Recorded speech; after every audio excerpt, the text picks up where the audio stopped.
Hello, good morning मेरे प्यारे साथियों, जो भी एजुकेशन हब के इस चैनल पे हैं या किसी तरह मेरा साथ दे रहे हैं।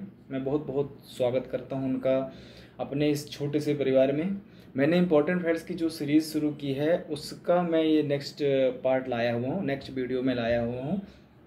क्योंकि अगर देखा जाए तो अभी एसएससी जीडी की एक्सपेक्टेड डेट दे दी गई है नवंबर में। हो सकता है कि एग्ज़ाम होंगे ही, ऐसा चांसेस है कि एग्ज़ाम होंगे ही। काफ़ी एग्ज़ाम अभी लाइन पे लगे हुए हैं, तो ये सीरीज जितना जल्दी पूरी हो जाएगी उतना आप लोगों को बेनिफिट मिलेगा। और एक बात ये है कि भैया, अगर एग्ज़ाम अगर पास करना है, एसएससी जीडी का हो, पुलिस का हो, पटवारी का हो, पीएससी का हो, किसी का भी एग्ज़ाम हो, अगर आपको एग्ज़ाम अगर पास करना है तो उसके लिए आपको पढ़ना पड़ेगा। उसका कोई शॉर्टकट तरीका नहीं है। ना तो कोई टीचर आपको कोई बुक घोट के पिला सकता है, ना किसी एकेडमी, बड़ी एकेडमी में जाओ तो वो आपको बुक घोट के पिला सकते हैं। वो आपके ऊपर है कि आपने उस चीज़ को कितनी बार पढ़ा है। और आप जितनी बार उस चीज़ को पढ़ेंगे आपके दिमाग पे वो उतनी ही ज़्यादा चीज़ें सेव होती जाएंगी। ये जो दिमाग होता है ना हमारा, ये ऐसा होता है कि आप इसमें जितनी चीज़ें, इसका कोई एमबीए जीबी फिक्स नहीं होता है। कंप्यूटर सिस्टम है तो ये कंप्यूटर सिस्टम की तरह ही कार्य करता है। इसमें कोई जीबी एमबी फिक्स नहीं है कि इतना ही डाटा आप स्टोर कर सकते हो, है ना। जितना आप डाटा इसमें स्टोर कर सकते हो, इनफाइनाइट डाटा, है ना, स्टोर कर सकते हो। और एक बात ये कि कोई भी चीज़ करने से पहले उसके लिए एक माहौल क्रिएट करना पड़ता है ना। उसके लिए एक माहौल क्रिएट करना पड़ता है कि अगर मुझे पढ़ना है तो मुझे ऐसे वातावरण में रहना है, ऐसी जगह पे मुझको रहना है कि जहाँ पे मेरा माइंड केवल डाइवर्ट रहे कि मुझको वहाँ केवल पढ़ना ही है ना। महाभारत से रिलेटेड एक कहानी ही है, लिखा हुआ है ऐसा, तो कहानी ही बोलूँगा मैं, ठीक है। उसमें लिखा हुआ है कि जब अभिमन्यु का, जब महाभारत में जब वध हुआ, जब चक्रव्यूह के जब अंदर गए वो, तो उनका वध हुआ, तो उसमें से जो जयद्रथ था उसने उनकी मरी हुई लाश को पैरों से मारा था, जयद्रथ ने। तो जब शाम हुई, संध्या का टाइम हुआ, तो अर्जुन को जब ये बातें जब पता चली तो अर्जुन ने उसी समय, अर्जुन को बड़ा क्रोध आया कि चलो वीर था, वीर की मृत्यु युद्ध में होती है, लेकिन मरे हुए को लातों से मारना, है ना, ये थोड़ा सा अर्जुन को बड़ा ही असभ्य लगा। और उन्होंने शपथ ली कि मैं अगले दिन जयद्रथ का वध करके ही युद्ध के मैदान से लौटूंगा, न तो मैं अग्नि समाधि ले लूंगा। ठीक है, तो सभी पांडव लोग चिंतित हो गए। दूसरे दिन युद्ध हुआ, धीरे धीरे समय निकलता गया, दोपहर का टाइम हुआ। सभी जो कौरव की सेना थी वो बड़ी खुश थी, है ना, कि बस अब कुछ समय बाद ही अर्जुन अगर आज जयद्रथ को नहीं मार पाएगा तो वो अग्नि समाधि ले लेगा और हम ये युद्ध यहीं से जीत जाएंगे, है ना। तो उन्होंने जो है, तो सभी जो पांडव लोग थे तो भगवान के पास पहुँचे, वो भगवान कृष्ण के पास पहुँचे जो पांडवों की तरफ से युद्ध में अर्जुन के सारथी थे। तो उन्होंने बोला कि भगवान अब आप कुछ कीजिए, अन्यथा हम ये युद्ध हार जाएंगे। अर्जुन जयद्रथ का वध नहीं कर पाएगा तो अर्जुन को अग्नि समाधि लेना पड़ेगा अपने प्रण के अनुसार। भगवान ने उनको आंखों से ही इशारा किया और भगवान ने बादलों को स्मरण किया। अब भगवान थे भैया, कुछ भी कर सकते हैं। बादलों को उन्होंने स्मरण किया और बादलों को उन्होंने बोला, आदेश दिया कि सूर्य को ढक लो। तो बादल, एक तरफ से पूरे बादल आके सूर्य को ढक लिया। और जैसे ही सूर्य को ढका तो युधिष्ठिर जो है तो भगवान से पूछते हैं कि प्रभु आप ये क्या कर रहे हैं, प्रभु आप ये क्या कर रहे हैं, आपने तो सृष्टि का नियम ही बदल डाला, है ना, कि आपने एकदम अंधेला कर दिया। वो युधिष्ठिर समझ नहीं पाए कि बादलों के द्वारा प्रभु ने इसको ढकवा दिया है सूर्य को। तो प्रभु का क्या, भगवान कृष्ण का क्या जवाब था कि भैया मैं ये माहौल बना रहा हूँ, है ना।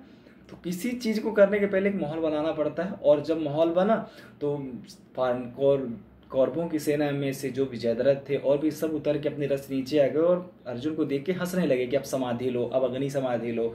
अर्जुन का गंडीव जो भी धनुष था वो नीचे गिर गया, है ना।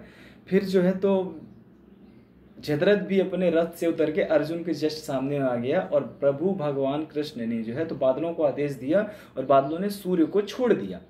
जैसे ही सूर्य को छोड़ा तो फिर से उजेला हो गया, है ना। जब उजेला हो गया तो भगवान ने बोला कि अर्जुन अभी संध्या नहीं हुई है, जयद्रथ भी सामने है, गांडी उठाओ और उसका मस्तक धड़ से अलग कर दो। बस माहौल क्रिएट था, अर्जुन ने गांडी उठाया बना और जयद्रथ का वध कर दिया, उसका सर उसके पिता के जाके गोद में गिरा और पिता का सर भी ब्लास्ट हो गया।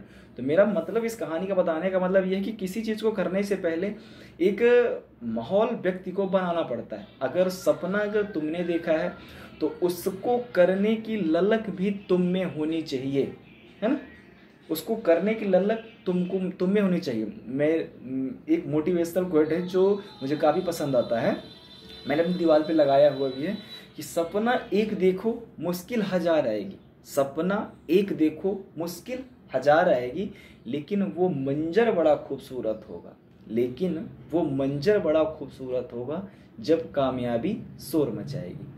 ठीक है, ये मैं शुरू करता हूँ। यहाँ पे अपने कंटेंट की तरफ आते हैं। योजनाएं, अभियान एवं उससे संबंधित राज्य जो भी थे कि सर कौन सी योजना किस राज्य पे लागू हुई, उससे कौन से संबंधित राज्य थे। ठीक है, तो पहला था आशीर्वाद योजना, उड़ीसा सरकार ने इसको, उड़ीसा सरकार से संबंधित उड़ीसा सरकार ने इसको शुरू किया था।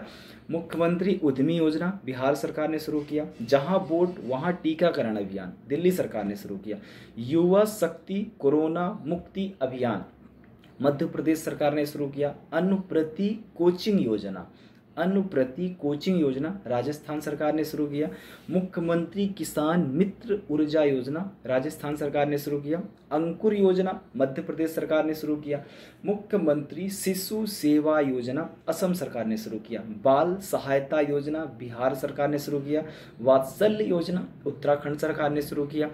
महतारी दुलार योजना छत्तीसगढ़ सरकार ने शुरू किया। संजीवनी परियोजना हरियाणा सरकार ने शुरू किया। आयुष घर द्वार कार्यक्रम हिमाचल प्रदेश सरकार ने शुरू किया। गोप बंधु संबदिका स्वास्थ्य योजना उड़ीसा सरकार ने किया। जगन्नाथ विद्या देवीना योजना आंध्र प्रदेश सरकार ने। देखो अपना प्रदेश अभियान अरुणाचल प्रदेश की सरकार ने। मेरा मास्क मेरी सुरक्षा मध्य प्रदेश सरकार ने। सस्ती किराए की आवास योजना उत्तर प्रदेश की सरकार ने। मुख्यमंत्री अंत्योदय परिवार उत्थान योजना हरियाणा सरकार ने। सुपर 75 छात्रवृत्ति योजना ये जम्मू कश्मीर की सरकार ने। महासमृद्धि महिला सशक्तिकरण योजना महाराष्ट्र सरकार ने। पंख अभियान या रोको टोको अभियान, ठीक है, ये मध्य प्रदेश सरकार ने। ठीक है, वन स्कूल वन IAS योजना ये केरल सरकार की योजना है। सेहत स्वास्थ्य बीमा योजना जम्मू कश्मीर की योजना है। किसान कल्याण मिशन अभ्युदय योजना ये उत्तर प्रदेश सरकार की है। जगन्नाथ जीव क्रांति योजना आंध्र प्रदेश सरकार की है। द्वारी सरकार अभियान माँ योजना ये पश्चिम बंगाल की है। इंदिरा गांधी मातृत्व पोषण योजना राजस्थान सरकार की है। वत्सल एवं समर्थ योजना ये भी राजस्थान सरकार की है। पोषित परिवार सुपोषित परिवार, ठीक है, ये मध्य प्रदेश सरकार की है। एकीकृत आदर्श कृषि ग्राम योजना ये उत्तराखंड सरकार की है। किसान सर्वोदय योजना ये गुजरात सरकार की है। स्मार्ट ब्लैक बोर्ड योजना तमिलनाडु सरकार की है। मुख्यमंत्री और स्वरोजगार योजना ये उत्तराखंड सरकार की है। नो मास्क नो साइड अभियान ये महाराष्ट्र सरकार की है। जगन्नाथ विद्या कनुका योजना इंपॉर्टेंट है, आंध्र प्रदेश की योजना है। स्वनिर्भर नारी आत्मनिर्भर योजना असम सरकार की है। पद्मश्री अभियान ये पश्चिम बंगाल की योजना है। ये इतनी योजनाएं थी, ये बहुत ही ज़्यादा इंपॉर्टेंट योजनाएं हैं और इनकी परीक्षा में पूछे जाने के चांसेस बहुत ही ज़्यादा हैं। इनको आप देखिए, कई बार देखिए, जिससे कि ये आपके दिमाग पे कुछ तो टिके ही, है ना। 1 से 2 बार अगर आप देख लेते हो तो ये सारी योजनाएं आपसे बनने लगेंगी। धन्यवाद।